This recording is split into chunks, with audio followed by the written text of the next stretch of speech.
ಯಶ್ ತಾಯಿ ಪುಷ್ಪ ಇದೀಗ ಎಲ್ಲ ಕಡೆ ಸಿಕ್ಕಾಪಟ್ಟೆ ವೈರಲ್ ಆಗ್ತಾ ಇದ್ದಾರೆ.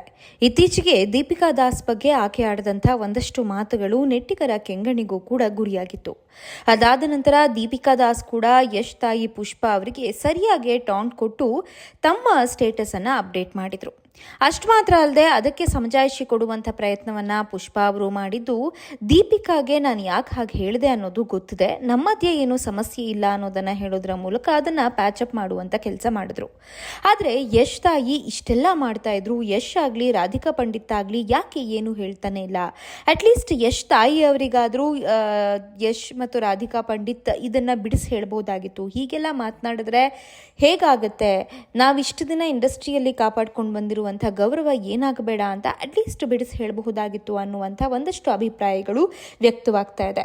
ಅಷ್ಟೇ ಅಲ್ಲದೆ ಯಶ್ ಫ್ಯಾನ್ಸ್ ಪೇಜ್ಗಳಲ್ಲಿ ಕೂಡ ಈ ಬಗ್ಗೆ ಚರ್ಚೆ ನಡೀತಾ ಇದ್ದು, ಯಶ್ ಅವರ ತಾಯಿಗೆ ಒಂಚೂರು ಕಡಿವಾಣ ಹಾಕಬೇಕು, ಹೀಗೆಲ್ಲ ಮಾತಾಡಬೇಡಿ ಅಂತ ಹೇಳಬೇಕು. ಯಶ್ ಮಾತಾಡದೆ ದೊಡ್ಡವರಾಗಿದ್ದಾರೆ, ಆದರೆ ಅವರ ತಾಯಿ ಮಾತಾಡಿ ಚಿಕ್ಕವರಾಗ್ತಾ ಇದ್ದಾರೆ ಅನ್ನುವಂಥ ಅಭಿಪ್ರಾಯಗಳು ವ್ಯಕ್ತವಾಗ್ತಾ ಇತ್ತು. ಇದೀಗ ಕಡೆಗೂ ಯಶ್ ಮತ್ತು ರಾಧಿಕಾ ಪಂಡಿತ್ ಈ ವಿಚಾರವಾಗಿ ಮೌನ ಮುರಿದಿದ್ದು, ನೀನೇನು ಮಾತಾಡ್ತಾ ಇದೆಯಾ ಅದು ಸರಿಯಾಗೇ ಇದೆ, ಆದರೆ ಸ್ವಲ್ಪ ನೋಡಿ ಮಾಡಿ ಮಾತಾಡು, ಬೇರೆಯವರ ಬಗ್ಗೆ ಮಾತನಾಡುವಾಗ ಅವರಿಗೂ ಕೂಡ ಹರ್ಟ್ ಆಗಬಾರ್ದು, ಅದನ್ನು ಹೊರತುಪಡಿಸಿದ್ರೆ ನಿಮ್ಮ ಮಾತಿನ ಬಗ್ಗೆ ನಮಗೆ ಯಾವುದೇ ಅಬ್ಜೆಕ್ಷನ್ ಇಲ್ಲ ಅನ್ನುವಂಥದ್ದನ್ನು ಕೂಡ ಹೇಳಿದ್ದಾರಂತೆ. ಈ ಮೂಲಕ ಯಶ್ ಮತ್ತು ರಾಧಿಕಾ ಪಂಡಿತ್ ತಾಯಿಗೆ ತಕ್ಕ ಮಗ ಮತ್ತು ಅತ್ತೆಗೆ ತಕ್ಕ ಸೊಸೆ ಅನ್ನುವಂಥ ರೀತಿಯಲ್ಲಿ ನಡೆದುಕೊಂಡಿದ್ದಾರೆ.